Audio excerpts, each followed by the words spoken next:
আসসালামু আলাইকুম, সবাই কেমন আছো? আল্লাহর রহমতে ভালো আছো, আমিও ভালো আছি। আমি রেডি হয়ে কোথায় যাচ্ছি বলো তো? আমি যাচ্ছি আমার বোনের বাড়ি। আর আমার বোনের বাড়ি থেকে আমি যাব একটা জায়গায়। তো আমি বাড়ি থেকে বের হওয়ার সময় আরও ক্যামেরায় আসতে পারিনি, কারণ আমাকে এখান থেকে খানিকটা আমার মামাতো ভাই দিয়ে গেল। এখান থেকে আমি কিছুটা টোটোয় যাব, তারপরে আবার আমার খালাতো ভাই নিয়ে যাবে আমাকে। তো দেখো, এখানে আমি কিছু জিনিস কিনেছি। তো কী কিনেছি বলো তো? এখানে যে কানেরগুলো আছে, এক জোড়া ছোটো ছোটো, আর একটা ঝুমকো আছে, আর দুটো নাইটি আছে। আর এই যে কপালপটিটা দেখছো, ওটা আমার আগেরই ছিল, অনেক ভিডিওতে দেখেওছে। আর এখান থেকে দেখো, আমি রেডি হয়ে নিয়েছি। বোনের বাড়ি থেকেও আমি বেরোচ্ছি। ওখান থেকে আমার বোনের বর আমাকে স্টেশনে দিয়ে এসেছিলো। তাই যে গাড়ি ঢুকছে, দেখো আমি চলে যাবো। আর প্রচণ্ড গাড়িটা লেট ছিল, আর প্রচণ্ড ভিড় হয়েছে ট্রেনে। আমি বসার জায়গাও পাইনি। ওখান থেকে ডানকুনিতে নেমে আমি আবার শিয়ালদা গাড়ি ধরেছি। আর দেখো, এখানটা অনেকেই চেনো, এটা হচ্ছে গঙ্গা নদী। তো আমি কোথায় যাচ্ছি বলো তো? আমি যাচ্ছি আমার বান্ধবীর সাথে দেখা করতে। ওর জন্যই ওই গিফটগুলো আমি নিয়েছিলাম।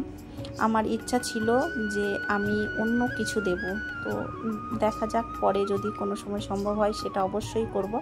হঠাৎ করে দেখা হয়েছে, আমি হঠাৎ ওর জন্য ওটাই নিয়েছিলাম। একটা হচ্ছে গ্রাউন্ড মতো নাইটি, মানে একটু নতুন ধরনের, বেশ ভালো লাগে এই নাইটিগুলো, ওটা নিয়েছিলাম। আর একটা নাইটি নিয়েছিলাম বানানো, তৈরি করা, আমার বোনের বর বানিয়েছিল, তো ওটা আমি নিয়েছিলাম ওর জন্য। দেখো, আমি এখান থেকে অনেকটাই চলে এসেছি কাছাকাছি। আর ও আমার থেকে আগে চলে এসেছিলো, অনেকবার ফোন করছিল। আমার গাড়ির প্রবলেম ছিল, আমার একটু যেতে দেরিই হয়ে গিয়েছিল। যেহেতু ফার্স্ট টাইম ওরা কলকাতায় এসেছে, মানে কোনো সময় আসেনি হসপিটালে। আর ওনার জায়ের অনেকটাই শরীর খারাপ, অনেক অসুস্থ ছিল।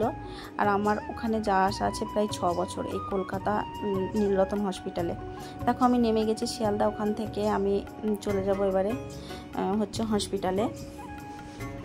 তো যাই হোক, আমার একটু আগে আসা দরকার ছিল, কিন্তু কি আর করা যাবে বলো, একটু লেট হয়ে গেল। আর দেখো, আমি এখান থেকেই চলে যাচ্ছি হেঁটে হেঁটে গাইনি ওয়ার্ডের দিকে। ও অনেকটা ওয়েট করেছে, আমি ওদেরকে ফোনে ফোনে বলে দিয়েছিলাম। ওরা সেভাবেই চলে এসেছিলো, কিন্তু ওরা ফার্স্ট টাইম এসেছে। আমাদের যাওয়ার কথা ছিল পিজিটা আমি অতটা চিনি না। যাওয়ার কথা ছিল আমার খালাতো বোনের সাথে, ওদের কোনো একটা সমস্যার জন্য আসতে পারেনি, তার জন্য আর যাওয়া হয়নি।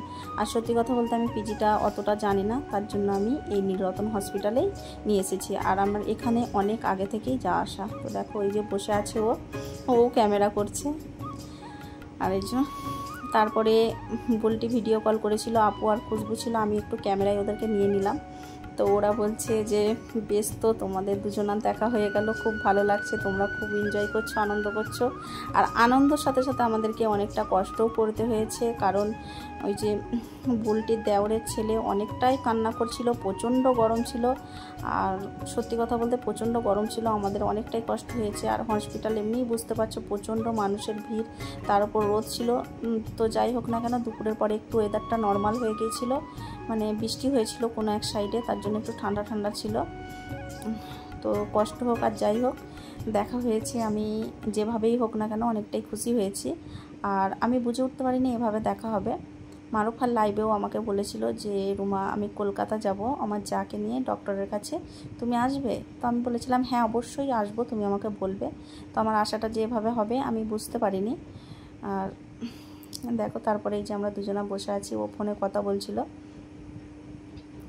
আর এখানে দেখো, আনিস উঠে গেছে। আর আমি সিমুয়ের পোলাওটা বানিয়ে নিয়ে গেছিলাম, আর ও আমার জন্য এনেছিল রানাঘাট থেকে কালাকাঁদ।